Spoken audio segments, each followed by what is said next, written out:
Minsan ba naitanong mo na sa sarili mo, hanggang saan ang kaya mong ibigay para sa taong mahal mo? Sabi nila, kapag nagmahal ka, dapat ibigay mo ang lahat. Ialay mo ang oras mo, ang mga pangarap mo, pati na ang sarili mong pagkatao para itaguyod ang pamilya. Kasi yun ang tama, di ba? Yun ang inaasahan sa isang mabuting asawa at manugang. Pero paano kung sa sobrang pagmamahal mo, wala ka nang itinira para sa sarili mo?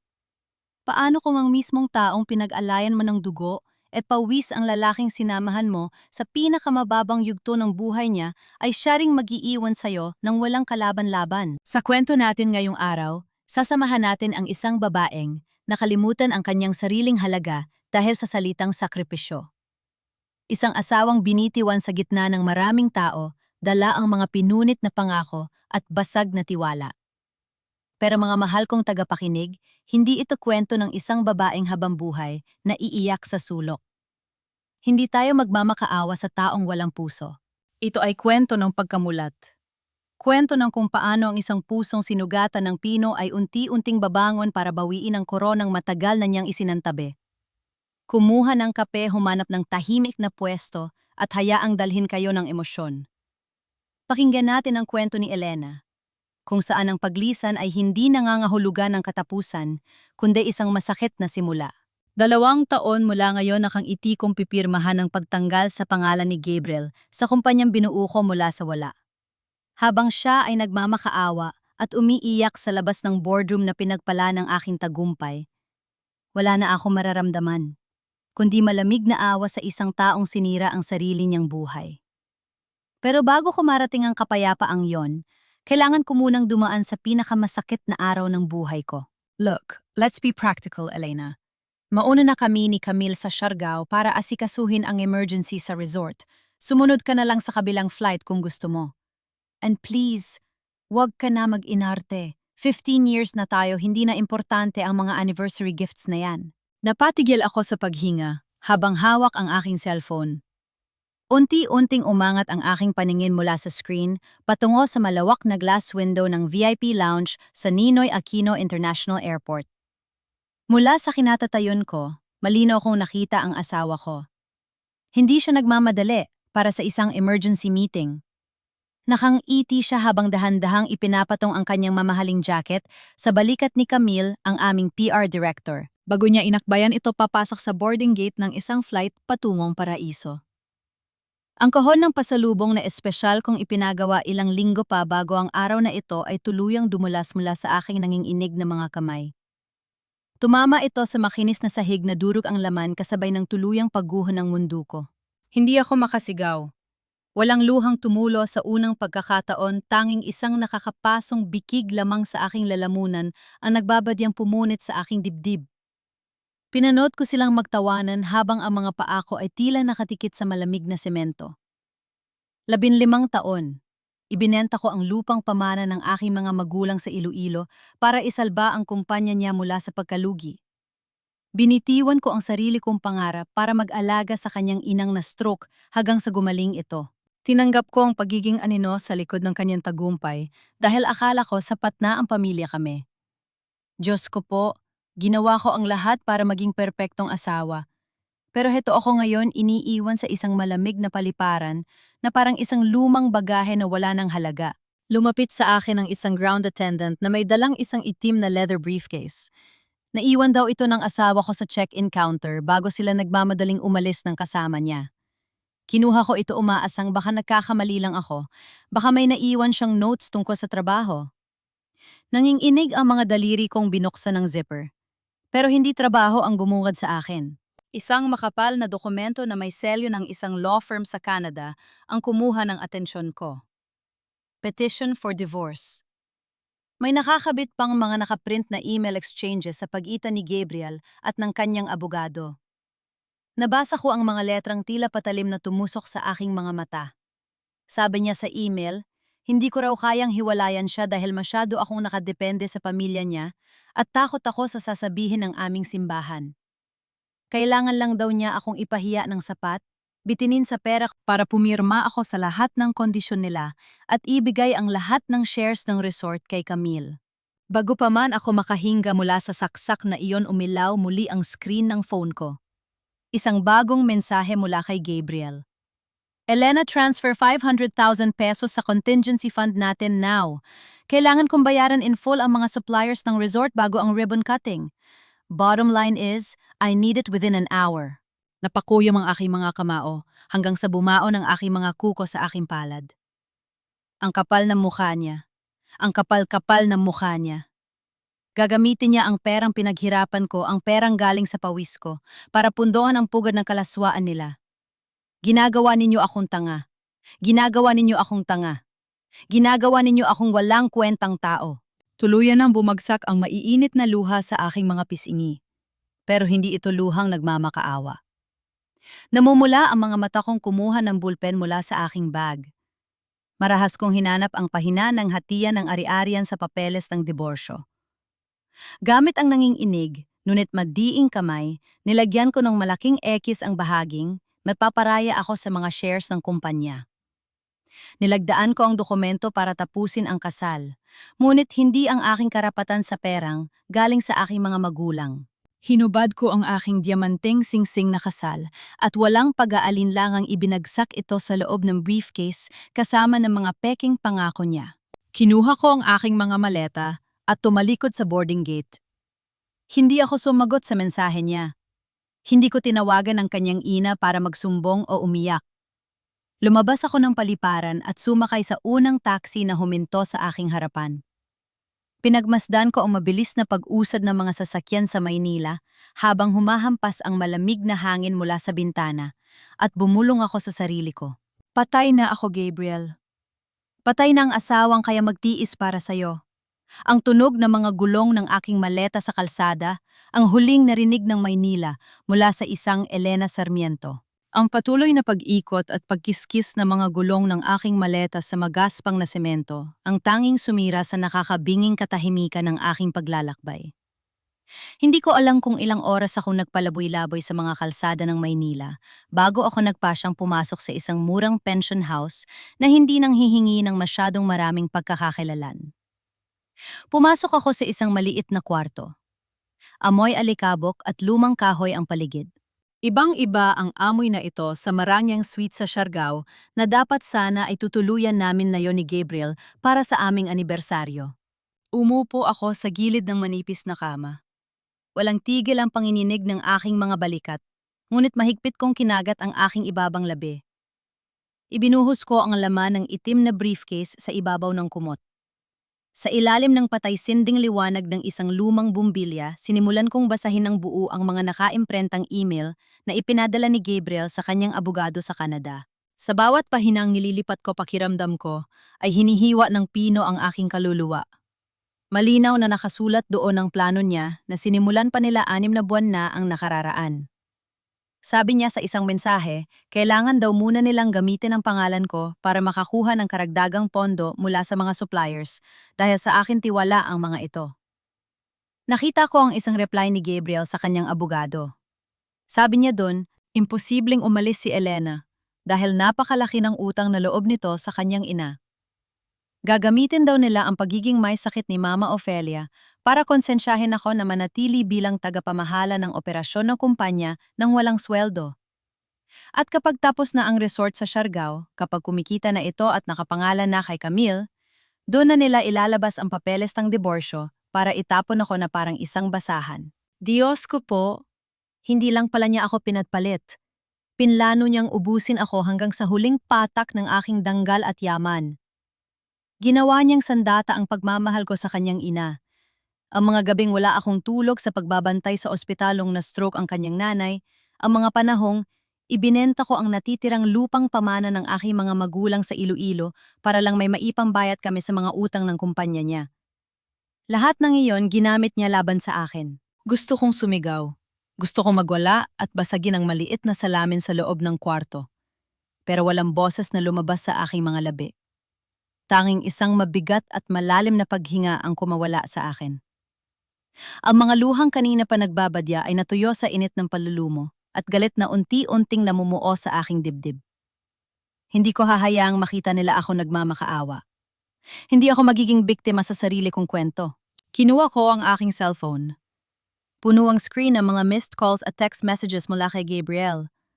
Halos magkakasunod ang pagpasok ng mga mensahe niya na panayang utos na ilipat ko raw ang kalahating milyong piso sa account nila para sa contingency fund ng resort. Sa halip na magalit o sumagot, binuksan ko ang aking banking application. Bilang operations manager na bumuhay sa kanyang negosyo, hawak ko ang access sa mga pondong ginarantiyahan ng sarili kong pera. Akala yata ni Gabriel ay nakalimutan kong ang personal na account ko ang nagsisilbing collateral sa mga pautang ng kumpanya nila. Gamit ang iilang pindot sa screen, inilipat ko ang lahat ng natitirang liquid funds na pagmamay-ari ko pabalik sa aking nakatagong personal account. Sunod kong pinuntahan ng portal ng bangko at formal na nagpasa ng notice of revocation para sa aking financial guarantee. Simula sa gabing ito, wala na silang mahuhugot na proteksyon sa ilalim ng pangalan ko. Bahala siyang harapin ang mga suppliers na malapit ng maningil. Matapos kong masecure ang aking pera at mga financial access, nag-scroll ako sa aking contacts at hinanap ang numero ni Attorney Macaraeg, ang matandang abogado na matalik na kaibigan ng yumaong ama ko. Nakatatlong tunog pa lang sa kabilang linya ay sinagot na niya ito. Sabi ko habang pilit pinapatatag ang boses na nanginginig dito, kailangan ko po ng tulong ninyo. May mga dokumento akong ipapadala sa inyong email ngayon din. Mga patunay ng pandaraya sa kumpanya, ang mga palihim nilang paglilipat ng pondo at papeles ng diborsyo na patagong inihanda ni Gabriel sa ibang bansa. Gusto kong i-lock ninyo ang mga kopyang ito. Walang sinuman ang pwedeng makaalam kung nasaan ako, kahit ang asawa ko o ang pamilya niya.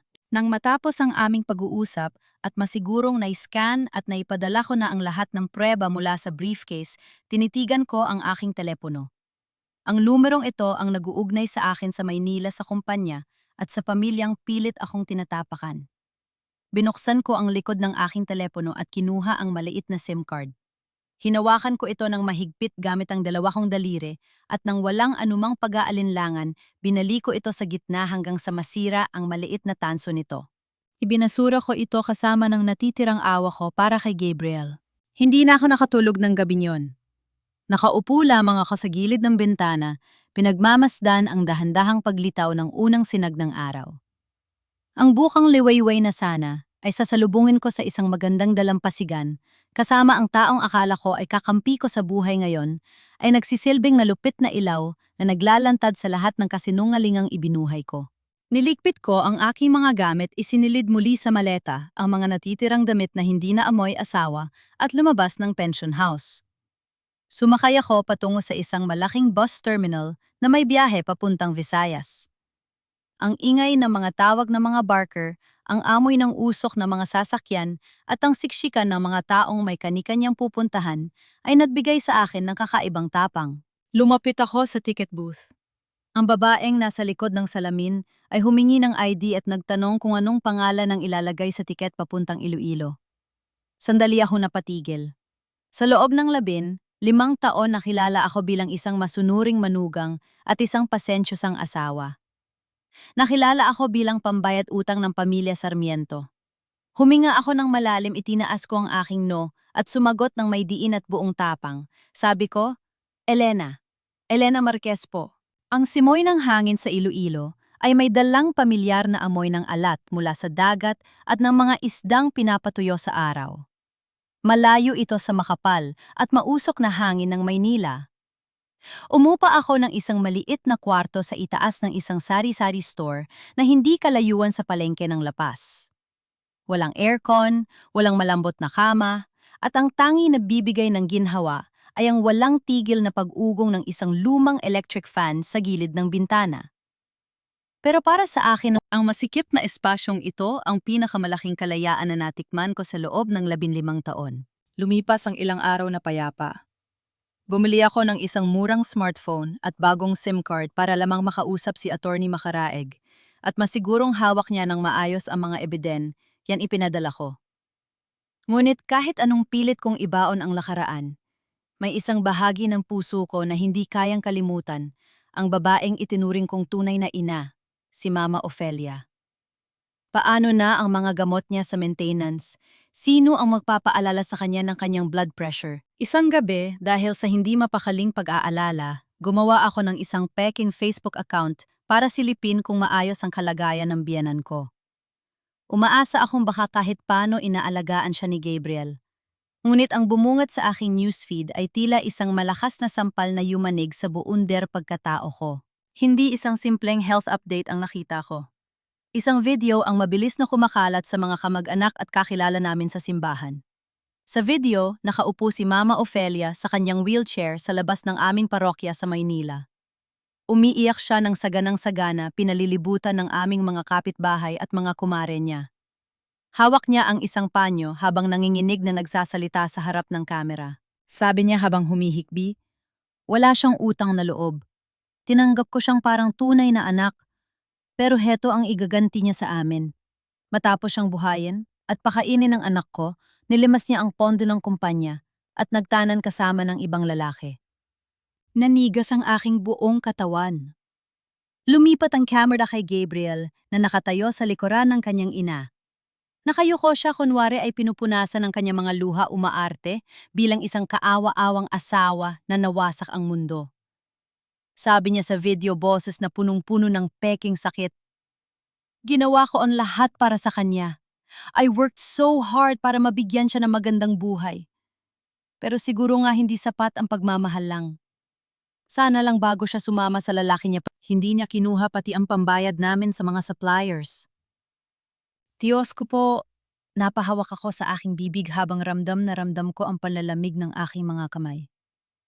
Binaliktad niya ang kwento.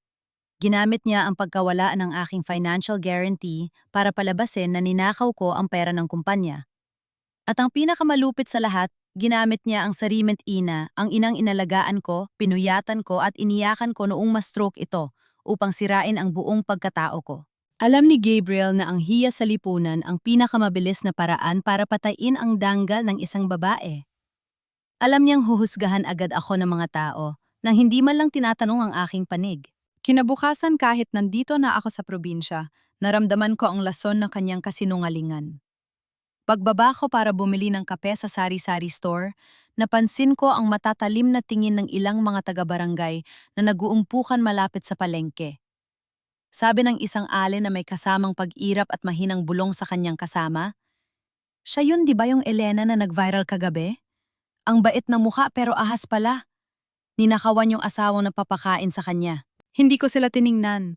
Yumuko ako mahigpit na hinawakan ng mainit na baso ng kape at mabilis na naglakad pabalik sa aking inuupahang kwarto. Pagkapasok ko, isinara ko ang pinto at isinandal ang aking likod sa manipis na kahoy.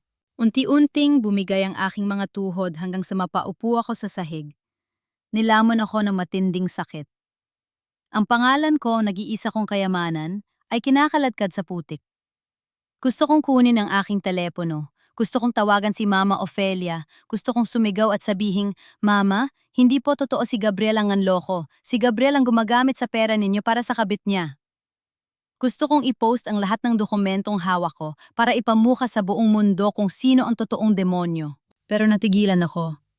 Naisip ko ang pag-asa sa mga mata ni Gabriel na magmamakaawa ako. Inaantay niyang masira ang aking katinuan. Inaantay niyang lumabas ako sa pinagtataguan ko para ipagtanggol ang sarili ko. At kapag ginawa ko yon, alam na niya kung nasaan ako para pilitin akong pumirma sa mga papeles ng resort. Diyos ko po, paulit-ulit kong ibinulong sa hangin habang isinisiksik ko ang aking mukha sa aking unan para pigilan ang anumang tunog ng aking pag-iyak. Niyakap ko ang aking sarili ng napakahigpit. Hayaan ninyong isipin nilang masama ako.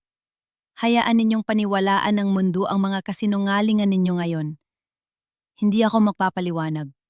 Hindi ako magmamakaawa sa taong walang puso. Dahil sa oras na lumabas ang katotohanan, hindi na ako ang asawang pinagtaksilan ninyo. Ako ang magiging parusa ninyo. Ang matamis at malagkit na amoy ng hinog na mangga mula sa Gimaras ang sumalubong sa akin pagbukas ko ng pinto ng aming maliit na paggawaan. 4 na buwan na ang lumipas, simula ng talikuran ko ang magulong mundo ng Maynila. Ang dating asawang umiiyak sa isang malamig na paliparan ay napalitan ng isang babaeng araw-araw na nakikipagbuno sa init ng kalan, nagtuturo sa 20 kababaihan ng aming kooperatiba kung paano ang tamang pagbabalot ng dried mangoes at barquillos. Sa loob ng maikling panahon, ginamit ko ang lahat ng natutunan ko bilang operations manager upang ayusin ang sistema ng kooperatiba. Naging maayos ang aming imben, tayo tumaas ang kalidad ng aming mga produkto, at higit sa lahat, nakita ko ang pag-asa sa mga mata ng mga kapwa ko babae na umaasang maiahon ang kanilang mga pamilya sa kahirapan. Dito ko muling naramdaman na may halaga ako. Hindi ako isang anino lang na tagapunas ng kalat ng iba. Habang abala ako sa pag-aayos ng mga kahon, palihim kong naiisip ang mga huling balita mula kay Attorney Macaraeg. Sabi niya tuluyan ang nagkakalamat ang pundasyon ng kumpanya ni Gabriel. Nang malaman ng mga suppliers na wala na ang aking pangalan at financial guarantee, sunod-sunod silang nag-demand ng cash payment bago mag-deliver. Naantala ang mga supply ng pagkain para sa mga airlines at ang resort nila sa Siargao na ipinangalan kay Camille ay patuloy na nadidelay ang opening dahil sa kakulangan ng pondo. Ang imperyong pinrotektahan ko ng mahigit isang dekada ay unti-unti nang gumuguho dahil sa sarili nilang kasakiman. Natigil lamang ang pag-alala ko sa Maynila nang maramdaman ko ang biglaang pagtahimik ng mga kababaihan sa pagawaan. Pumasok ang isang lalaking may tindig na pormal, nakasuot ng simpleng puting polo shirt at may maaliwalas, ngunit seryosong mukha. Siya si Marco Villarreal, ang supply chain manager ng isang malaking domestic airline na matagal na naming sinusubukang abuting kliyente. Naglakad siya sa gitna ng aming production area. Maingat na pinagmamasdan ang bawat hakbang ng aming proses o mula sa paghihiwa ng mangga hanggang sa pagsisil ng mga packaging. Wala siyang sinabing kahit ano sa unang ilang minuto. Ngunit nang makita niya ang malinis at organisadong logbook ng aming quality control, dahan-dahang gumuhit ang isang tipid na ngiti sa kanyang mga labi. Sabi niya habang nakatingin sa akin ng diretso sa mga mata. Hindi ito gawang probinsya lang. Ang ganitong klaseng sistema nakikita ko lang sa mga malalaking kumpanya sa Maynila. Ikaw ba ang nag-setup nito, Miss Marquez? Tumanggo ako ng bahagya. May kaba sa aking dibdib pero pinilit kong maging kalmado. Hindi katulad ni Gabriel na laging may halo ng pagmamaliit ang boses. Ang tono ni Marco ay may dalang sinserong paggalang sa aking kakayahan. Pinaupo niya ako sa isang maliit na mesa sa gilid ng pagawaan at inilabas ang isang makapal na folder mula sa kanyang bag. Nagsimulang magningning ang mga mata ng mga nanay sa kooperatiba nang makita nila ang logo ng airline. Ito na ang hinihintay naming himala. Isang kontrata na magbibigay ng tuloy-tuloy na kabuhayan sa buong barangay. Sabi ni Marco, inilalapag ang kontrata sa aking harapan. Gusto ng management ang produkto ninyo. Handang pumirma ang kumpanya para sa isang exclusive one-year supply contract, pero may isang malaking kondisyon. Napatigil ako sa paghinga. Tiningnan ko ang mga papel. Sabi niya boses na bumigat, dahil sa pagiging seryoso, bilang patakaran ng airline, kailangan naming isailalim sa mahigpit na background check ang lead manager ng kooperatiba. Kailangan kong ilagay ang buong legal na pangalan mo sa mga dokumento ng gobyerno at bangko, pati na ang mga dating kumpanyang hinawakan mo. Walang pwedeng itago sa sistem namin, Miss Marquez. Ang tanong, handa ka na bang lumabas sa pinagtataguan mo? Diyos ko po, nanlamig ang mga kamay ko. Alam ko kung ano ang ibig sabihin nito. Sa sandaling irehistro ni Marco ang tunay kong pangalan at ang aking mga dating koneksyon sa kumpanya ni Gabriel, tutunog ang pangalan ko sa lahat ng financial databases. Malalaman ni Gabriel kung nasaan ako. Ang 4 na buwan kong pagtatago sa tahimik na buhay na ito ay matatapos. Madadala ko ang gulo ng Maynila dito sa Iloilo. Lumingon ako sa paligid. Nakita ko si Aling Rosa na nag-iipon ng pera para sa anak na may sakit. Nakita ko ang mga kababaihang nagtiwala sa akin at itinuring akong kapamilya noong mga panahong pakiramdam ko ay wala akong kwentang tao. Kung tatangi ako para protektahan ang sarili ko, mawawalan sila ng pagkakataong umasenso. Huminga ako ng malalim. Nanginginig man ang aking kamay, inabot ko ang bulpen na nasa ibabaw ng mesa. Tiningnan ko si Marco nang may tapang na matagal ko nang inakalang nawala. Sabi ko boses na walang pag-aalinlangan.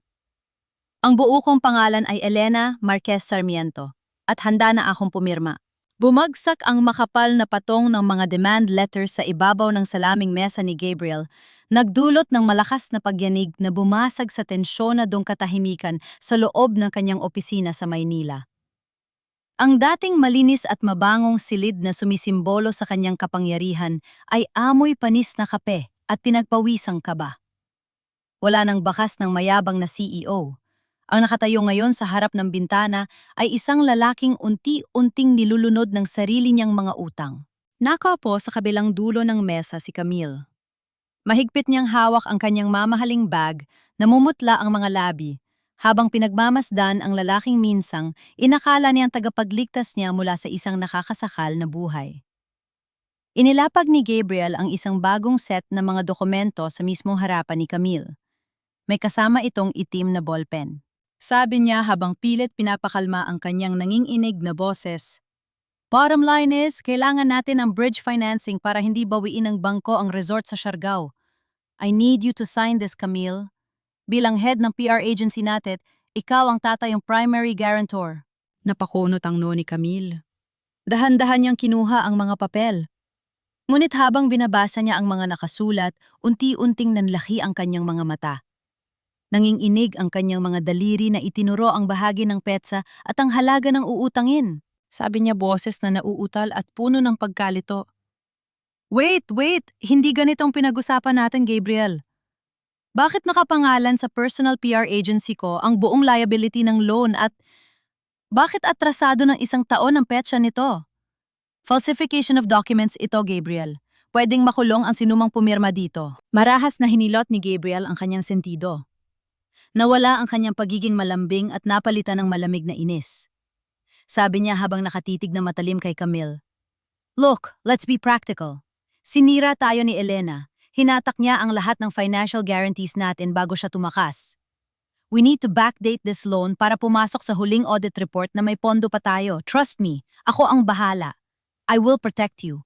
Para ito sa future natin. Tinitigan ni Camille ang mga mata ni Gabriel. Sa unang pagkakataon, hindi pag-ibig ang nakita niya rito, kundi isang maitim at malalim na bangin. Biglang gumalik sa kanyang alaala ang araw sa paliparan kung paano iniwan ni Gabriel ang asawang nagpakain at nag-alaga sa pamilya nito sa loob ng 15 taon nang walang anumang pag-aalinlangan. Diyos ko, naisip ni Camille habang ramdam niya ang panlalamig ng kanyang buong katawan.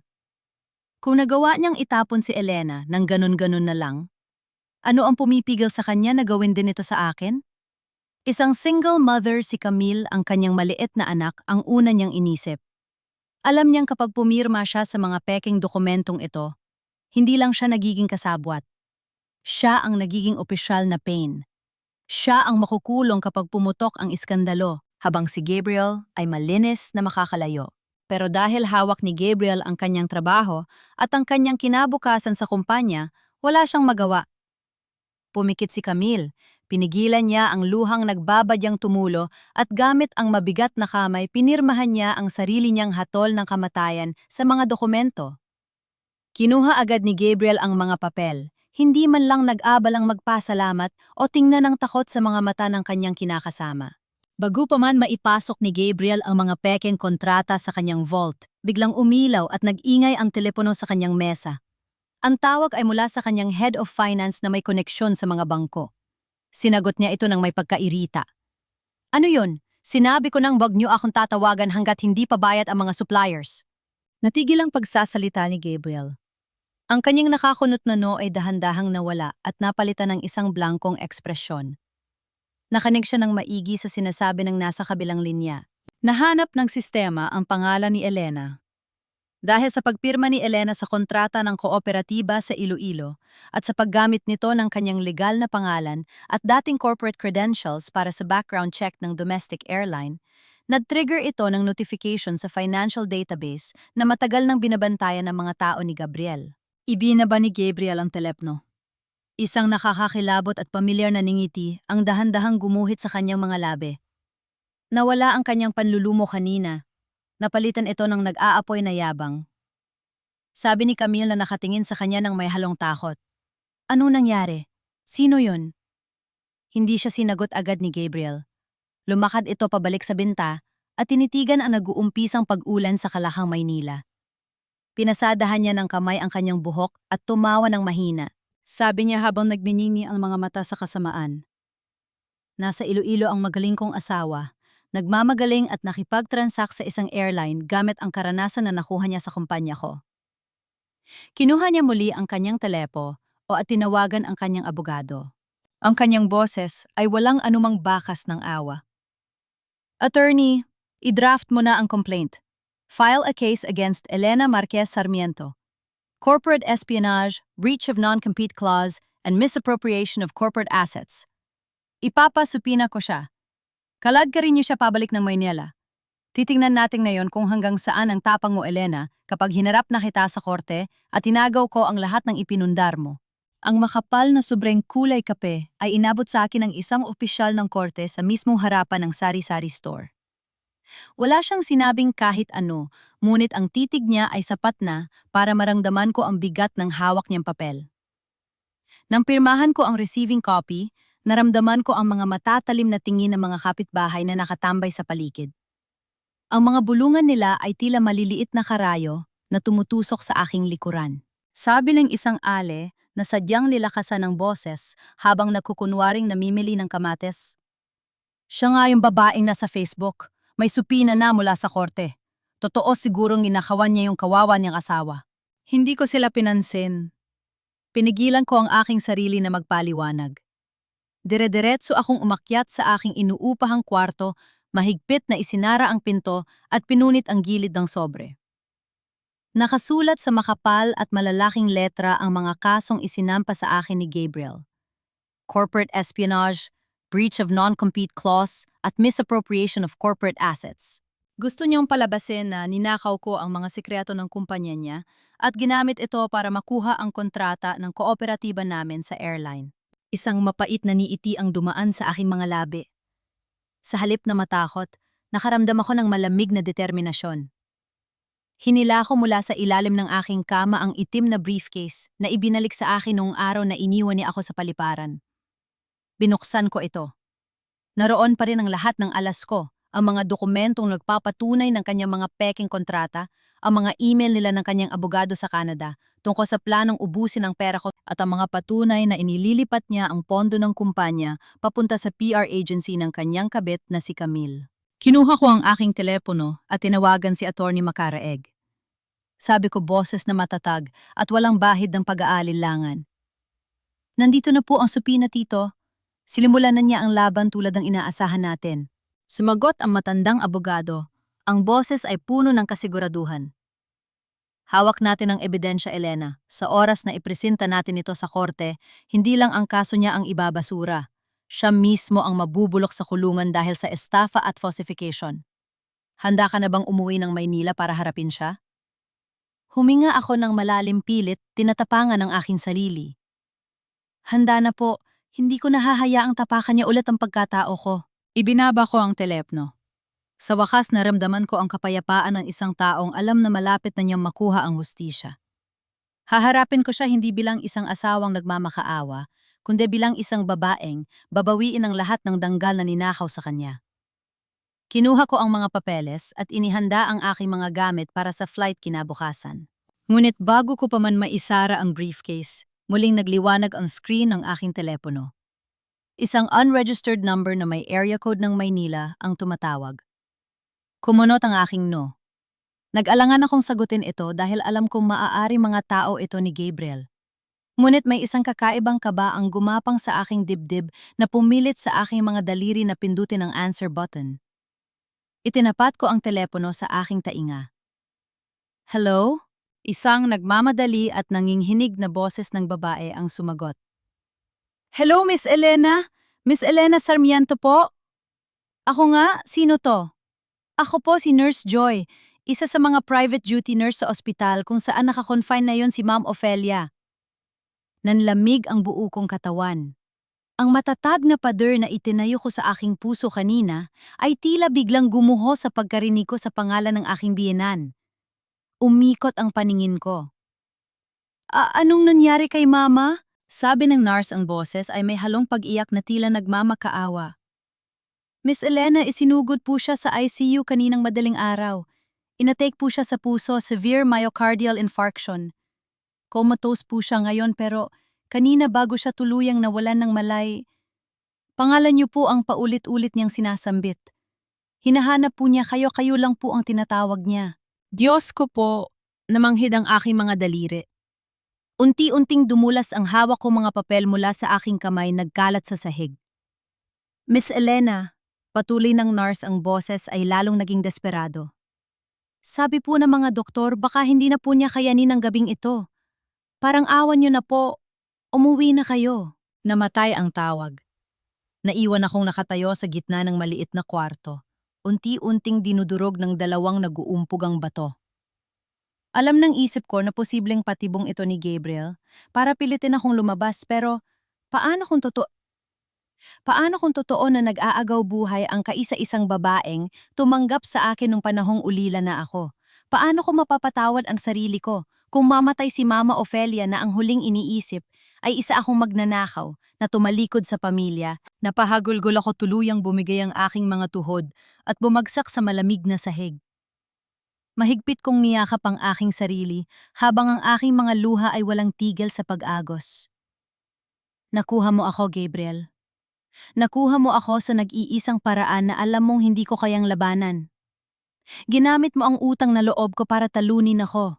Ang malamig at masangsang na amoy ng alkohol at gamot ang sumalubong sa akin pagtapak na pagtapak ko sa pasilyo ng ospital sa Maynila. Wala na akong dalang maleta, tanging ang maliit kong bag na nakasabit sa aking balikat at ang pusong halos sumabog sa sobrang bilis ng pagkabog. Walang tigil ang pag-agos ng aking mga luha habang nagmamadali akong lumapit sa nurse's station. Sabi ko habang hinahabol ang aking hininga at nanginginig ang mga kamay na nakahawak sa malamig na counter. Miss, nasaan po si Ofelia Sarmiento, yung pasyenteng isinugod sa ICU madaling araw kanina? Ako po ang manugang niya. Tiningnan ng nurse ang kanyang computer, kumunot ang no nito at may pagtatakang tumingin sa akin. Sabi niya boses na kalmado. Ma'am, wala po kaming Ofelia Sarmiento sa ICU. Nasa regular private room po siya, room 415. Mild palpitation lang po ang nangyari kagabi dahil sa pagtaas ng blood pressure, pero stable na po siya at nagpapahinga. Nanlamig ang buong katawan ko. Regular room, mild palpitation, umikot ang paningin ko. Ang mga salita ng nurse ay tila malamig na tubig na ibinuhos sa nag-aapoy kong pag-aalala. Unti-unting napalitan ng isang madilim na kutob ang takot sa aking dibdib. Dahan-dahan akong naglakad patungo sa pasilyo ng room 415. Bawat hakbang ko ay bumibigat. Pagliko ko sa kanto, nakita ko siya. Nakasandal si Gabriel sa pader sa labas ng kwarto ni Mama Ofelia. Nakahalukip-kip siya, suot ang kanyang paboritong mamahaling polo shirt at walang kahit anong bakas ng puyat o pag-aalala sa kanyang mukha. Sa halip na isang anak na nagbabantay sa nag-aagaw buhay na ina, mukha siyang isang negosyanteng naghihintay sa pagdating ng kanyang kliyente. Sa ibabaw ng maliit na mesa sa kanyang tabi ay isang makapal na brown envelope. Pag-angat ng kanyang paningin at nakita niya ako, isang mapagmataas at malamig na ngiti ang dumaan sa kanyang mga labi. Sabi niya boses na puno ng kayabangan, I knew you'd come. Tumigil ako sa paglalakad, 5 hakbang ang layo sa kanya. Nanginginig ang aking mga kamao. Nasaan si Mama Ang? Sabi ng nurse na tumawag sa akin, nag-aagaw buhay siya. Ang sabi niya, isang mahinang halakhak ang kumawala kay Gabriel. Umiling-iling siya habang naglalakad palapit sa akin. Sabi niya, Come on, Elena. Alam mo namang mabilis tumaas ang BP ni Mama kapag na-stress at mas madaling bayaran ang isang private nurse para sabihin ang mga salitang gusto kong marinig mo. Alam kong tatakbo ka agad pa uwi. Masyado kasing malaki ang utang na loob mo sa pamilya ko, di ba? Madali kang mauto ng sarili mong konsensya. Diyos ko po. Nanikip ang dibdib ko sa sobrang galit. Kinagat ko ang ibabang labi ko hanggang sa malalasahan ko na ang sarili kong dugo. Ginamit niya ang buhay ng sarili niyang ina. Ginamit niya ang pagmamahal ko sa babaeng nag-aruga sa akin para lang pilitin akong lumabas sa pinagtataguan ko. Dinampot ni Gabriel ang brown envelope at padarag na inihampas ang mga dokumento sa aking dibdib. Napilitan akong saluhin ito. Sabi niya habang unti-unting lumalabas ang tunay niyang kulay. Look, let's be practical. Nandito ka na rin lang, tapusin na natin ang dramang ito. Pumirma ka na sa deed of assignment na yan. Ibigay mo ang buong shares mo sa Siargao Resort at ilipat mo sa PR agency ni Camille. Sign the papers and I will drop all the criminal charges against you. Kakalimutan ko na nagkita tayo. Inilapit niya ang kanyang mukha sa akin, ang kanyang mga mata ay nanlilisik sa kasakiman. Pero kapag hindi ka pumirma ngayon din, Elena, sisiguraduhin ko mabubulok ka sa kulungan bilang isang corporate spy. At bago ka pa mamakulong, sisiguraduhin kong hinding-hindi mo na makikita si Mama habang buhay. Matapang kong sinalubong ang kanyang mga mata, hindi ko na pinigilan ang pag-agos ng aking mga luha, ngunit hindi ito luhang nagmamakaawa. Ito ay luhang puno ng matinding pandidiri. Sabi ko boses na nanggigigil at madiin. Hayop ka! Ginamit mong sarili mong ina para lang manakot. Wala kang kaluluwa, Gabriel. Ibinenta ko ang lupa ng mga magulang ko para isalba ang kumpanya mo. Inalagaan ko ang nanay mo nang ma-stroke siya habang ikaw ay abala sa pakikipagtalik sa ibang babae. At ngayon, uubusin mo ako para may maipakain ka sa kabit mo? Pilit kong ibinalik sa kanya ang dokumento, pero marahas niyang hinawakan ang aking braso. Wala akong pakialam sa mga sakripisyo mo. Sigaw niya ang boses, ay sadyang ibinaba, ngunit puno ng gigil. Wala siyang alam sa mga ginagawa natin, Elena. At kahit anong sabihin mo, kahit ilabas mo pa ang lahat ng pruweba mo, hindi siya maniniwala sa'yo. Para kay Mama, isa kang ahas. Isa kang magnanakaw na walang utang na loob na nilimas ang pera ko at nagtanan. Ako ang anak niya, Elena. Dugo niya ako kaya pumirma ka na bago ko pa siya gisingin para ipagtabuyan ka palabas ng ospital na ito. Sa sobrang diin ng pagkakahawak niya sa aking braso, halos mamanhid na ito. Nakangisi si Gabriel. Akala niya ay panalo na siya. Akala niya ay napabagsap na niya ang aking espiritu. Ngunit sa gitna ng kanyang pagyayabang, ang malamig na bakal ng seradura ng pinto sa kanyang likuran ay dahan-dahang umikot. Binitawan ni Gabriel ang aking braso nang marinig niya ang pagbukas ng pinto ng room 415. Sabay kaming napalingon. Nakatayo doon si Mama Ofelia. Nakasuot siya ng manipis na hospital gown, nang inginig ang kanyang mga tuhod habang mahigpit na nakakapit sa bakal ng kanyang dextrose stand para suportahan ang sarili. Ang kanyang mukha ay kasing puti ng papel, ngunit hindi dahil sa sakit.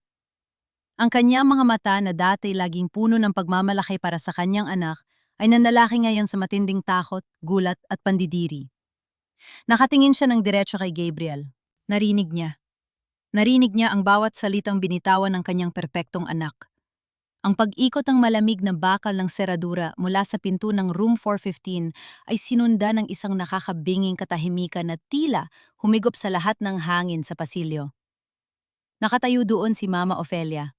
Ang mabilis at tuloy-tuloy na pag-uga ng bakal ng kanyang dextrose stand dahil sa matinding panging inig ng kanyang mga kamay, ang tangi nagpapakita kung gaano siya nawasak sa mga narinig niya. Bumagsak ang panga ni Gabriel. Ang mayabang na posturang kanina lamang ay nagbabanta sa akin ay biglang nanghina at mangulubot. Binitawan niya ang braso ko na tila ba napaso siya sa sarili niyang balat? Sabi niya boses na nauutal at puno ng desperasyon. Hindi totoo yung narinig mo. This is just a misunderstanding. Pilit niya akong kinokonsensya, Ma.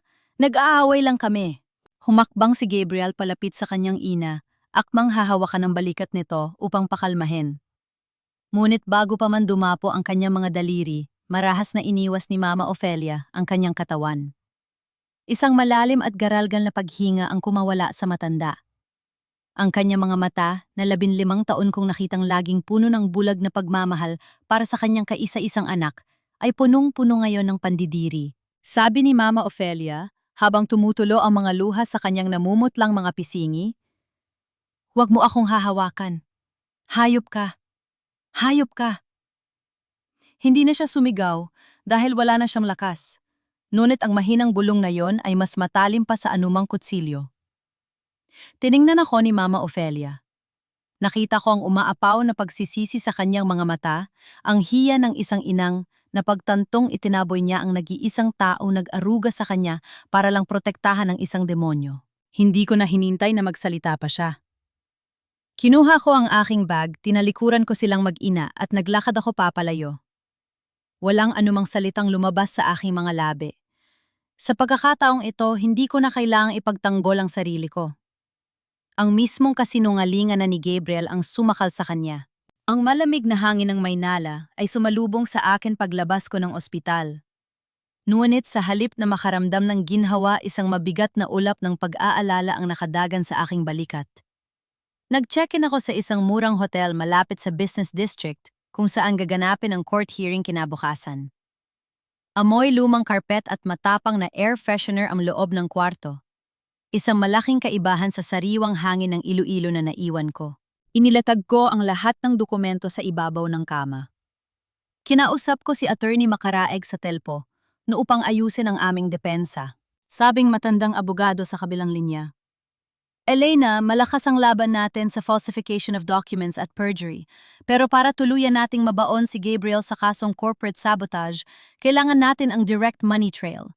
Kailangan natin ng pruweba na siya mismo ang naglipat ng pondo papunta sa PR agency ng kabit niya. Kapag nakuha natin yon, babagsak ang lahat ng paratang niya sa'yo. Kumunot ang aking no. Dito, ang mga bank statements na naiwan niya sa briefcase ay puro withdrawal slips lang.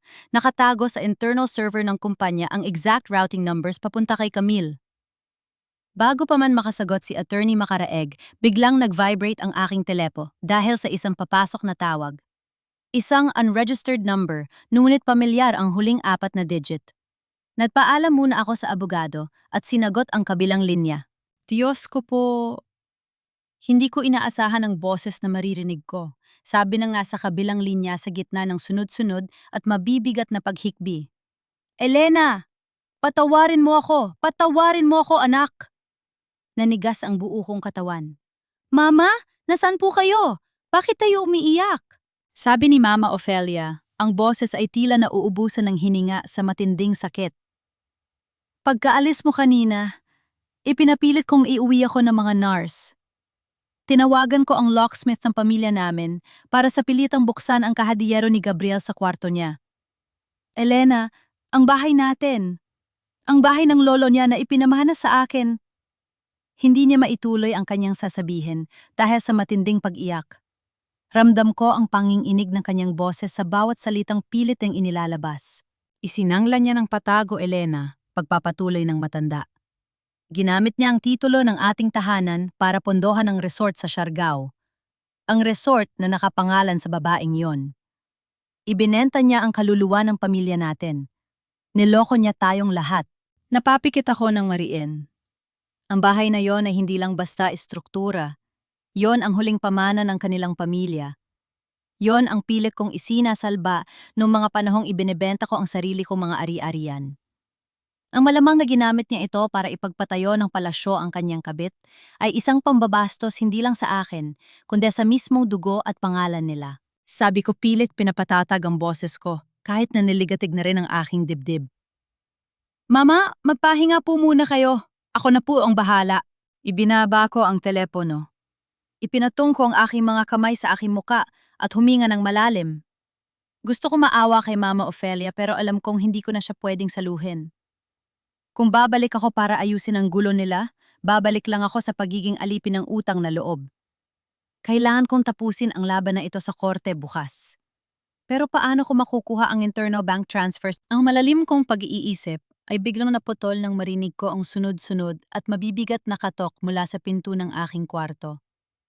Kumabog ng mabilis ang aking dibdib. Hating gabi na.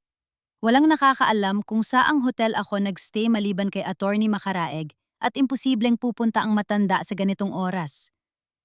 Dahan-dahan akong naglakad patungo sa pinto, maingat na iniiwas ang gumawa ng anumang ingay. Sumilip ako sa maliit na butas ng peephole. Halos hindi ako makahinga sa aking nakita. Binuksan ko ang pinto. Nakatayo sa pasilyo ang isang babaeng nakasuot ng makapal na itim na jacket.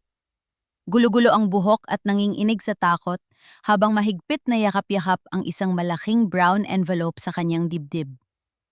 Namumutla ang kanyang mga labi at panay ang lingon niya sa magkabilang dulo ng pasilyo na tila ba may humahabol sa kanya? Tinitigan ko siya ng malamig. Ang babaeng sumira sa pamilya ko. Ang babaeng piniling pakasalan ni Gabriel sa Canada. Sabi niya boses na mabilis na uutal at puno ng desperasyon. Wait! Hindi ganito ang gusto ko mangyari, Elena. Parang awa mo na. Kailangan natin mag-usap. Hawak ko ang lahat ng ebidensya kailangan mo. Nakatayo sa aking harapan si Camille. At sa mga sandaling yon, alam kong tuluyan na kang gumuho ang imperyo ng asawa ko. Pinuksan ko ng mas maluwang ang pinto upang bigyan ng puwang ang babaeng minsang sumira sa aking tahanan.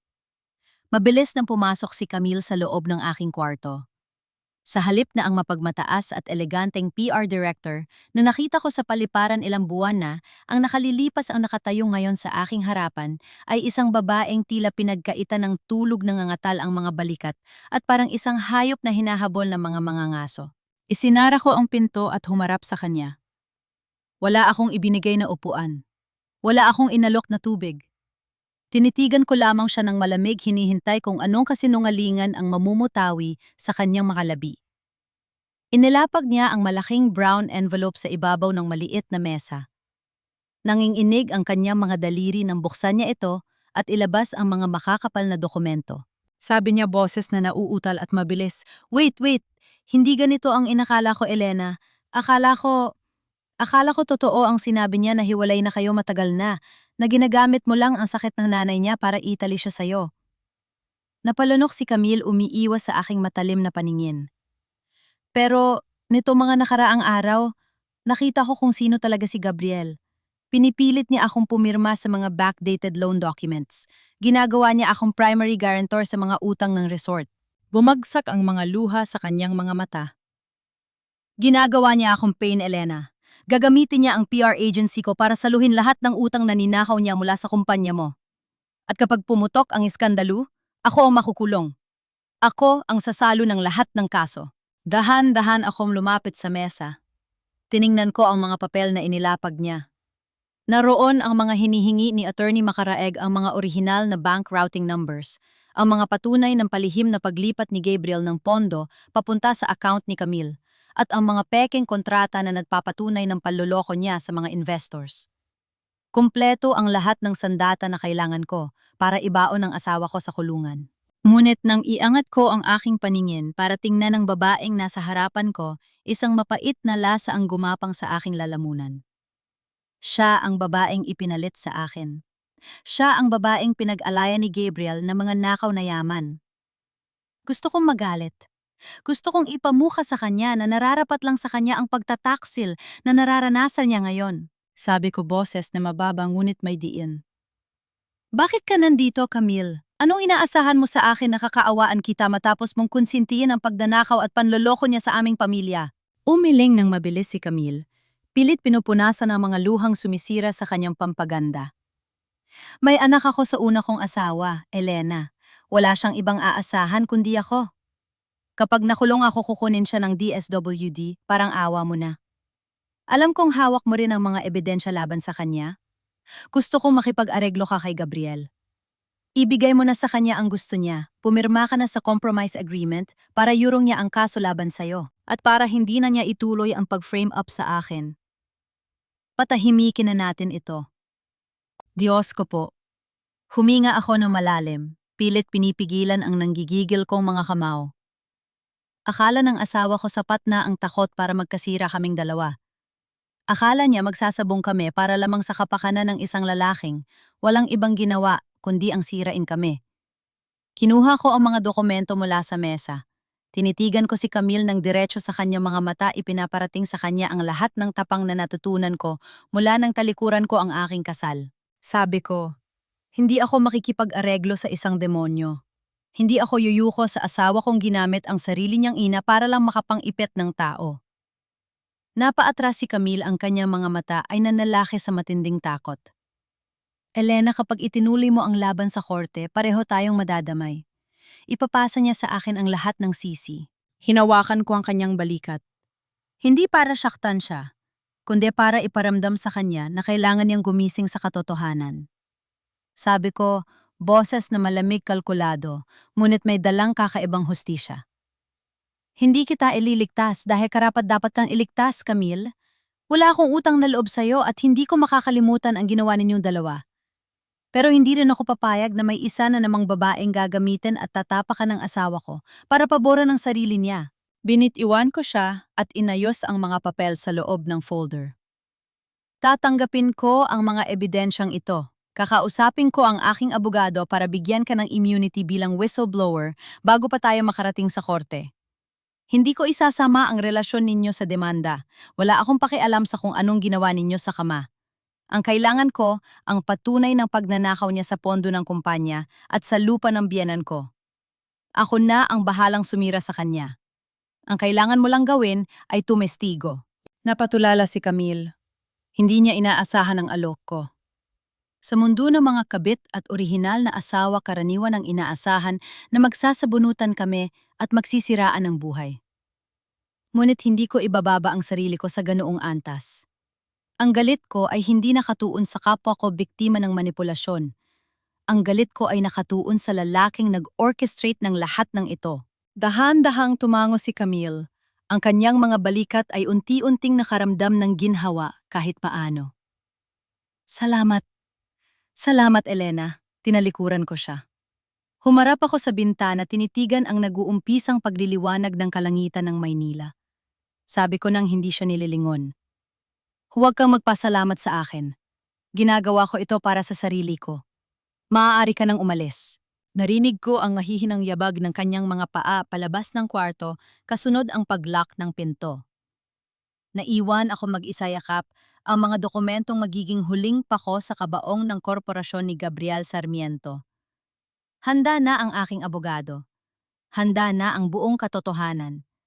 Kukuha lamang ako ng sandaling pagkakataon para makauwi saglit sa Iloilo upang ibalita sa aking kooperatiba na ang babaeng pumirma sa kanilang kontrata ay malapit nang bumalik ng walang anumang bahid ng kasalanan. Ang pamilyar na amoy ng matamis na pulot at pinatuyong mangga ang nagbigay sa akin ng kakaibang kapayapaan pagbalik ko sa Iloilo. Matapos ang nakakapagod at madilim na gabi sa Maynila, kasama si Camille, minabuti kong umuwi muna saglit upang ayusin ang mga huling detalye ng kontrata namin sa airline ni Marco. Dito sa loob ng maliit naping paggawaan, malayo sa mga kasinungalingan ng pamilya Sarmiento, naramdaman ko muli ang halaga ng aking sarili. Habang abala ako sa pagpirma sa mga logbook, lumapit sa akin si Aling Rosa. Hinawakan niya ang aking mga kamay, ang kanyang mga mata ay nangingilid ang luha habang nagpapasalamat dahil sa wakas ay nabili na niya ang buong reseta ng gamot para sa kanyang anak. Nakangiti ko siyang niyakap, isang yakap na puno ng pag-asa at pagmamahal na matagal ko nang hindi naramdaman sa sarili kong pamilya. Ngunit ang mainit na sandaling yon ay naputol nang marinig namin ang pagtigil ng isang umuugong na tricycle sa labas ng aming sari-sari store. Pumasok ang sariwang hangin mula sa pinto, kasabay ng paglakad ng isang matandang babae na pilit itinatayo ang kanyang sarili gamit ang isang tungkod. Ang mga kababaihan sa pagawaan ay unti-unting tumahimik. Nanigas ang aking mga paa. Nakatayo sa pinto, ang suot ang isang simpleng bestida at may bitbit na maliit na travel bag ay si Mama Ofelia. Malayo siya sa mapagmataas at eleganteng ginang nakilala sa aming parokya sa Maynila. Namumutla siya, tila pagod na pagod sa biyahe at ang kanyang mga mata ay bakas ang matinding hiya habang pinagmamasdan ang paligid. Nakita niya kung paano ako tratuhin ng mga kababaihan. Nakita niya na hindi ako isang magnanakaw na nagtatago sa dilim. Nakita niya ako ay isang babaeng nagbibigay ng buhay at pag-asa sa iba. Lumapit ako sa kanya, ang puso ko ay naguunahan sa pagtibok. Mama, anong ginagawa ninyo rito? Paano kayo nakabiyahe ng mag-isa sa kalagayan ninyo? Hindi siya sumagot agad. Nanginginig ang kanyang mga labi. Dinala ko siya sa aking maliit na inuupahang kwarto sa itaas ng tindahan upang makapag-usap kami ng sarilinan. Nang maisara ko ang pinto, hindi na niya napigilan ang kanyang sarili. Tuluyan nang bumagsak ang kanyang mga tuhod at bago ko pa siya masalo, nakaluhod na siya sa malamig na sahig ng aking kwarto. Mama, huwag po kayong ganyan, sabi ko mabilis na lumuhod para itayo siya. Ngunit mahigpit niyang hinawakan ang aking mga kamay. Basang-basa ng luha ang kanyang mga pisingi. Patawarin mo ako, Elena. Garalgal at humihikbing pakiusap niya. Patawarin mo ako sa lahat ng masasakit na salitang sinabi ko laban sa'yo. Nabulag ako ng pagmamahal ko kay Gabriel. Naniwala ako sa mga kasinungalingan niya dahil hindi ko matanggap na ang sarili kong dugo at laman ang sisira sa pamilya natin. Patawarin mo ako, anak. Diyos ko po. Huminga ako ng malalim, pilit nilalabanan ng pang-ingginig ng aking dibdib. Ang makita ang babaeng pinagsilbihan ko ng mahigit 1 dekada na umiiyak at humihingi ng tawad ay sapat na para durugin ang natitirang galit sa aking puso. Inalalayan ko siyang tumayo at pinaupo sa gilid ng aking manipis na kama. Sabi niya habang nakatingin sa akin ng puno ng pag-asa. Umuwi ka na sa atin, Elena. Bumalik ka na sa Maynila. Hiwalayan mo na si Gabriel kung yun ang gusto mo, pero wag mo akong iwan. Kailangan kita, anak. Walang-wala na ako. Isinangla niya ang bahay natin, hindi ko alam kung paano ko ibabalik ang lahat sa dati. Tulungan mo akong ayusin ito. Tinitigan ko ang kanyang mga nanginginig na kamay. Noon kapag humiling siya ng pabor, hindi ako nagdadalawang isip na ibigay ang lahat. Pero ngayon, malinaw na sa akin ang linya sa pagitan ng pagmamahal at pagiging alipin. Dahan-dahan kong inalis ang aking mga kamay mula sa pagkakahawak niya. Pinunasan ko ang aking mga luha at tiningnan siya na may buong paggalang, ngunit may malamig na pader ng limitasyon. Sabi ko boses na malambot, ngunit matatag. Napatawad ko na po kayo, Mama. Hinding-hindi ko makakalimutan na kayo ang tumanggap sa akin nung panahong ulila na ako. Pero, hindi na po ako babalik. Nanlaki ang kanyang mga mata baka, asang takot at pagkabigla. Elena, Mama, ang pagmamahal ko sa inyo ay hindi nangangahulugang kailangan kong isakripisyo ang buong buhay ko para linisin ang kalat ng anak ninyo. Pagpapatuloy ko hindi pumuputol sa aming paningin. Kukuha po ako ng professional caregiver para mag-alaga sa inyo. Ibibigay ko po ang bahagi ng pera ko para masigurong may matutuluyan kayo kahit anong mangyari. Pero hanggang doon na lang po. Hindi ko nahahayaang paliitin ko ang sarili ko para lang mapunan ang pagkukulang ng asawa ko. Yumuko si Mama Ofelia. Wala na siyang isinagot kundi ang mabibigat niyang pag-iyak, tinatanggap ang mapait na katotohanan na ang utang na loob ko sa kanila ay bayad na. Tapos na ang obligasyon ko. Malayo sa init at kapayapaan ng aking kwarto sa Iloilo, binalot ng nakakapasong lamig ng aircon ang malaking boardroom sa Maynila. Nakatayo si Gabriel sa dulo ng mahabang mahogany table, suot ang kanyang pinakamamahaling suit at puno ng mapagmataas na kumpiyansa. Pinalilibutan siya ng mga pangunahing investors ng kumpanya na karamihan ay naiinip na sa mga delays ng Siargao Resort. Inayos ni Gabriel ang kanyang kurbata at humarap sa mga board members. Sabi niya boses na puno ng otoridad at yabang, "Look, let's be practical, gentlemen. The reason for the delay is simple. My wife, Elena Marquez, took advantage of her position and absconded with our operational funds. But I have already filed criminal charges against her. Bottom line is we need to move forward. Today, I am passing a board resolution to officially strip her of all shares and executive powers." Tumingin siya sa kanyang rilo, isang nisi ng tagumpay ang sumilay sa kanyang mga labi. Akala niya dahil hindi ako nagpapakita sa korte noong mga nakaraang araw at nagtatago sa Iloilo, tuluyan na akong naduwag. Akala niya nakuha na niya ang lahat. Ngunit hindi niya alam na sa mga sandaling idinedeklara niya ang kanyang peking panalo, nasa himpapawid na ang eroplano magdadala sa akin pabalik ng Maynila. Handa na ang aking abogado, handa na ang aking mga dokumento, at handa na akong tapusin ang laban. Ang malamig na hangin na nanggagaling sa air conditioning unit ng boardroom ay hindi sapat para pawiin ang tensyon na bumabalot sa silid. Nakaupo sa paligid ng mahabang mahogany table ang mga pinakamalalaking investors ng kumpanya. Sa dulo nito, nakatayo si Gabriel, suot ang kanyang paboritong navy blue suit. Ang kanyang baba ay nakataas at ang boses ay umaalingaw-ngaw sa buong kwarto na puno ng pekeng kumpiyansa. "Look, let's be practical here," sabi ni Gabriel. Itinutukod ang magkabilang kamay sa mesa habang tinitingnan isa-isa ang mga board members. "The Siargao Resort is delayed because of one person. Elena Marquez betrayed our trust. Kinuha niya ang operational funds natin bago siya tumakas. But we will not let one bitter woman destroy what we built. I am calling for a board resolution today to officially strip her of all her shares and executive powers." Tumango ang ilang investors, bumubulong sa isa't isa, handa nang itaas ang kanilang mga kamay para sumang-ayon sa gusto niya. Ngumisi si Gabriel, ang panalo ay abot kamay na niya. Ngunit bago pa man may makapagsalita, ang malakas na pagtulak sa mabigat na pintong kahoy ng boardroom ay umaling. Aungaw sa buong silid na naging dahilan upang mapalingon ang lahat. Tumigil ang paghinga ni Gabriel. Ang ngisi sa kanyang mga labi ay unti-unting nabura at napalitan ng panginginig ng kanyang panga. Humakbang ako papasok sa silid. Wala na ang babaeng nakasuot ng simpleng t-shirt na umiiyak sa paliparan. Nakasuot ako ng isang matalim na puting blazer, ang aking buhok ay maayos na nakatali at ang aking mga mata ay walang kahit anong bakas ng takot. Sa aking likuran ay naglalakad si Attorney Macaraeg kasama ang dalawang independent auditors na may hawak na makakapal na folder. Tinitigan ko ng diretsyo ang asawa kong namumutla na ngayon.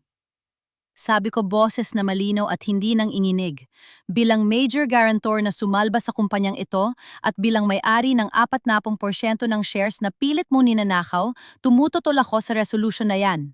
Nagkagulo ang mga investors. Nagsimula silang magbulungan habang naglakad ako patungo sa kabilang dulo ng mesa, eksaktong katapat ni Gabriel.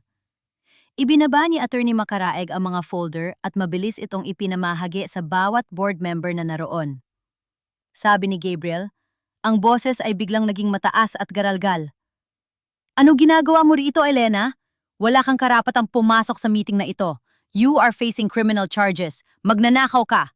Huminga ako ng malalim pilit, kinakalma ang aking sarili sa harap ng kanyang kabastusan. Tiningnan ko ang mga investors na naguguluhang nagbubuklat ng mga dokumentong ibinigay namin. Sabi ko, ang hawak ninyo ay isang independent audit report ng lahat ng pera na lumabas sa kumpanyang ito sa nakalipas na 2 taon.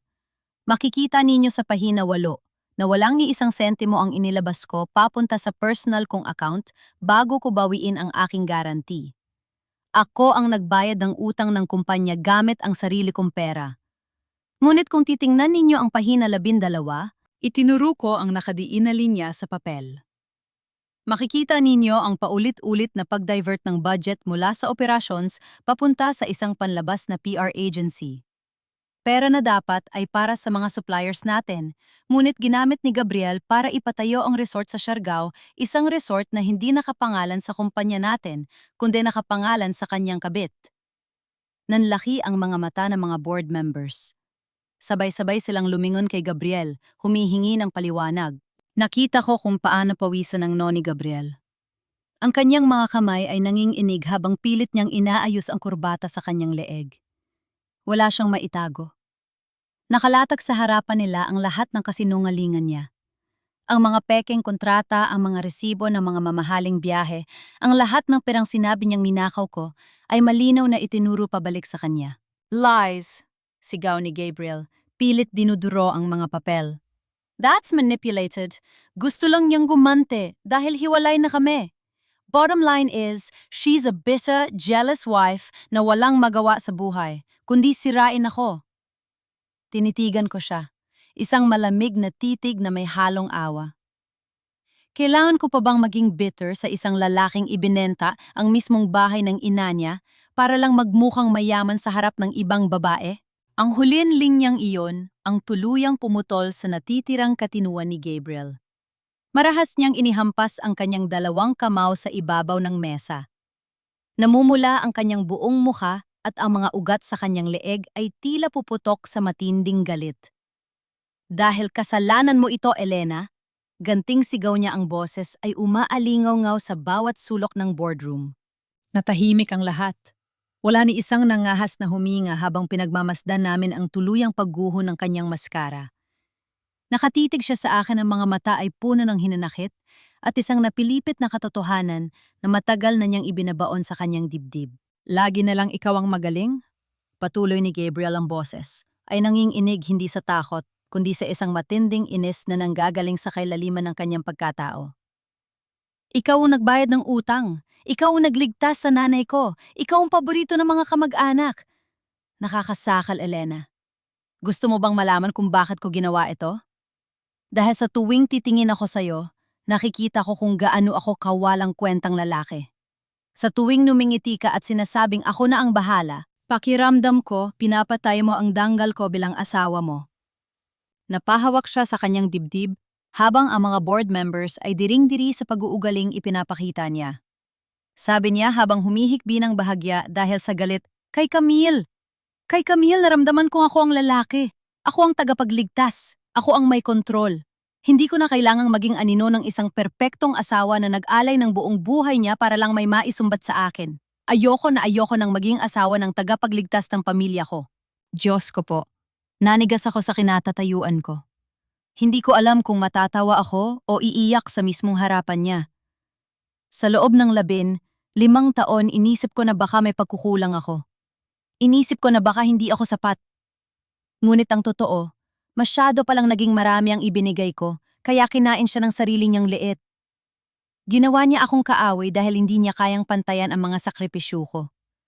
Naghanap siya ng babaeng mas mahina sa kanya para lang maramdaman niyang malakas siya. Umiling ako ng dahan-dahan, hindi pinuputol ang paningin sa kanya. Sabi ko boses na mababa ngunit tumatagos hanggang sa kanyang buto. Kaya pinalit mo ang kinabukasan ng buong kumpanya at ang buhay ng ina mo? Para lang maramdaman mong lalaki ka. Nakakaawa ka, Gabriel. Isa kang duwag na nagtatago sa likod ng mga sakripisyo ng mga babaeng nasa paligid mo. Natawan si Gabriel nang marinig niya ang reaksyon ng mga investors. Nakita niya ang mga iling ng ulo at mga matatalim na tingin nila. Napagtanto niya sa sobrang emosyon, niya inamin niya ang kanyang sariling motibo sa harap ng buong board. Pilit siyang umatras, sinusubukan muling baligtarin ang sitwasyon. Itinuro niya ako gamit ang kanyang nanginginig na daliri. Wala kayong patunay. Sigaw niya pilit binabawi ang otoridad na tuluyan ang naglaho. Kahit anong sabihin ng audit report na yan, wala kayong direct proof na ako ang nag-transfer ng pondo kay Camille ay corporate fund para sa marketing na may pirma ng head of PR. Siya ang nagnakaw. Hindi ako siya ang nag-divert ng pera para magpatayo ng resort. Sa mismong sandaling yon ang mabigat na pinto ng boardroom ay muling bumukas. Ang tunog ng mga takong na tumatama sa makinis na sahig ay bumasag sa katahimikan ng buong silid. Sabay-sabay na napalingon ang lahat sa pintuan. Nakatayo doon si Camille. Suot ang isang pormal na itim na damit, may hawak siyang isang makapal na envelope na naglalaman ng mga orihinal na bank routing numbers at text messages. Ang kanyang mga mata ay hindi na nanginginig sa takot, kundi nag-aapoy sa matinding determinasyon na pabagsakin ang lalaking nagtangkang gawin siyang pain. Tumingin si Camille ng diretso kay Gabriel. Sabi niya, "Nandito ang lahat ng patunay na hinahanap ninyo." Ang katahimikan sa loob ng boardroom ay tila isang nagbabadyang unos mabigat at nakakasakal. Nakatayo si Camille sa pintua, at ang kanyang mga mata ay diretsyong nakatitig kay Gabriel. Wala na ang takot sa kanyang mukha. Ang tanging mababakas na lang ay ang determinasyon ng isang babaeng ayaw ng maging biktima. Inilapapang ni Camille ang makapal na folder sa harapan ng mga investors. Sabi niya boses na matatag at puno ng diin, nandito ang lahat ng orihinal na bank routing numbers. Nandito rin ang mga chat logs at recordings kung paano ako pinilit ni Gabriel na pumirma sa mga backdated loans para maging tain niya sa oras na mabuko ang pagnanakaw niya sa kumpanya ni Elena. Narinig ko ang mahina, ngunit sunod-sunod na singhap ng mga board members habang binubuklat nila ang mga dokumento. Ang mga numero ay hindi nagsisinungaling. Ang bawat sentimong inilipat mula sa Operations Fund ay may digital signature ni Gabriel ang mga security codes na siya lang ang nakakaalam. Look, let's be practical.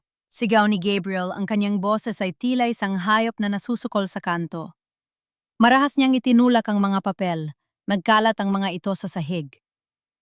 Siniraan nila ako. Nagsasabwatan ng dalawang babaeng ito para agawin ang kumpanya ko. Camille, pinagkatiwalaan kita. Ibinigay ko sa iyo ang lahat. Hinarap siya ni Camille ng walang pag-aalinlangan.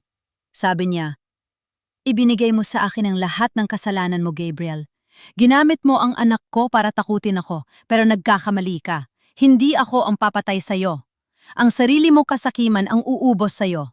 Diyos ko po, pinanood ko kung paano dahan-dahang nanghina ang tindig ni Gabriel. Ang kanyang mga balikat ay bumagsak, ang kanyang mukha ay nawalan ng kulay, at ang kanyang mga mata ay nagsimulang gumala sa paligid, naghanap ng sinumang pwedeng kumampi sa kanya. Ngunit wala siyang nakitang anuman, kundi ang pandidiri ng kanyang mga investors at ang malamig na titig ni Attorney Macaraeg. Sabi ng head ng Board of Investors, boses na puno ng pinalidad, "Gabriel Sarmiento, as of this moment, the board is officially removing you from all executive positions. Irerekomenda na rin namin ang pagsampa ng kasong plunder at falsification of documents. You are no longer part of this company. Security will escort you out." Parang isang bula na biglang pumutok ang lahat ng yabang ni Gabriel. Nang makita niyang dahan-dahang lumalapit ang mga security guard, bigla siyang bumaling sa akin. Ang kanyang mga mata ay nanunuyo, puno ng peking luha at desperasyon. Bumagsak ang kanyang mga tuhod sa sahig. Gumapang siya palapit sa akin at pilit na hinawakan ang laylayan ng aking blazer. Sabi niya ang boses ay tila isang bata na nagmamakaawa. Elena! Elena, asawa ko! Patawarin mo ako! We can fix this, di ba? Para kay Mama Ofelia. Isipin mo si Mama. Mamamatay siya kapag nakita niya ako nakakulong. Let's work this out, please. I'll do anything. I'll leave Camille. Babalik ako sa'yo. Susunod ako sa lahat ng gusto mo. Bottom line is, I still love you, Elena. Tinitigan ko siya mula sa itaas. Sa loob ng 5 taon ang lalaking ito ang naging mundo ko. Ibinigay ko ang lahat ang yaman ko, ang talino ko ang dangal ko, para lang maging maayos ang buhay niya. Pero habang nakatingin ako sa kanya ngayon, wala na akong maramdamang sakit. Wala na ring galit. Tanging isang malalim at malamig na awa sa isang taong hindi malang natutong pahalagaan ang tunay na pagmamahal. Dahan-dahan kong inalis ang kanya mga kamay mula sa aking damit. Sabi ko boses na mahinahon, ngunit tumatagos hanggang sa kanyang buto. Huwag mong gamitin si Mama para iligtas ang sarili mo, Gabriel. Binayaran ko na ang utang na loob ko sa pamilya niyo. At ang pag-ibig na sinasabi mo, patay na yon sa mismong paliparan kung saan mo ako iniwan. Tumayo ako ng tuwid. Bottom line is, Gabriel, tapos na tayo. Inilabas ni Attorney Makaraig ang isang dokumento at inilapag sa mesa. Isang kasunduan sa pagbebenta ng aking mga shares sa mga investors sa tamang halaga. Sa pamamagitan nito, mababayaran ang lahat ng utang ng kumpanya maililigtas, ang mga empleyado, at higit sa lahat, mababawi ko ang bahay ni Mama Ofelia na isinangla ni Gabriel. Pinirmahan ko ang dokumento ng walang pag-aalinlangan. Ito na ang huling ugnayan ko sa pangalang Sarmiento. Habang kinaladkad si Gabriel palabas ng mga security guard, nagsisigaw pa rin siya. Nagwawala at isinusumpa kaming lahat. Ang kanyang mga sigaw ay unti-unting humina hanggang sa muling bumalik ang katahimikan sa loob ng boardroom. Humarap ako kay Camille. Tumango siya sa akin isang pasasalamat na walang salita. Alam ko mahaharap pa rin siya sa ilang investigasyon. Ngunit dahil sa pakikipagtulungan niya, may pagkakataon pa siyang itama ang kanyang buhay para sa kanyang anak. Hindi ko siya kailangan maging kaibigan, pero hindi ko na rin siya kailangan maging kaaway. Paglabas ko ng gusali, sinalubong ako ng maliwanag na sikat ng araw ng Maynila. Hindi na ito kasing init o kasing bigat gaya ng dati. Ang bawat hakbang ng aking mga takong sa semento ay tila isang deklarasyon ng aking bagong simula. Sa gilid ng kalsada, nakita ko si Marco na nakatayo sa tabi ng kanyang sasakyan. Ngumiti siya nang makita ako isang niting puno ng paggalang at pag-unawa. Sabi niya, "Handa ka na bang gumalik sa Iloilo, Miss Marquez?" Huminga ko ng malalim. Ramdam ko ang malayang pagdaloy ng hangin sa aking dibdib. Wala na ang bikig sa aking lalamunan. Wala na ang bigat sa aking balikat. Sabi ko habang nakatingin sa malawak na langit, "Opo. Handa na akong umuwi sa buhay na ako mismo ang pumili." Napanood nating lahat ang huling paghakbang ni Elena, palayo sa boardroom. Bit-bit ang kanyang danggal at ang pangakong hindi na siya muling magiging anino ng kahit sinong lalaki. Doon natatapos ang ating kwento, ngunit alam nating lahat na doon pa lang, tunay na nagsisimula ang bagong buhay ni Elena. Mga mahal kong tagapakinig, narito na tayo sa huling istasyon ng ating paglalakbay.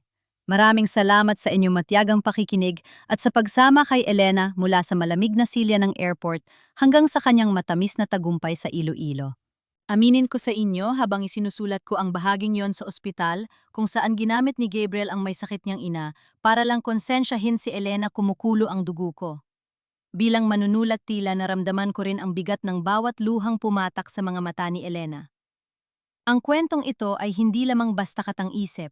Ito ay hango sa mga totoong karanasan ng maraming kababaihan sa ating paligid, mga babaeng itinaya ang lahat para sa pamilya, ngunit nakalimutang magtira ng pagmamahal para sa sarili. Isang paalala ito na, ang pag-alis sa isang relasyong puno ng pagtataksil ay hindi pagkatalo, kundi isang matapang na pagtili sa sariling kapayapaan. Sa inyong palagay mga ka-audiobook, tama ba ang naging desisyon ni Elena na hindi na bumalik sa kanyang biyen kahit nagmakaawa ito?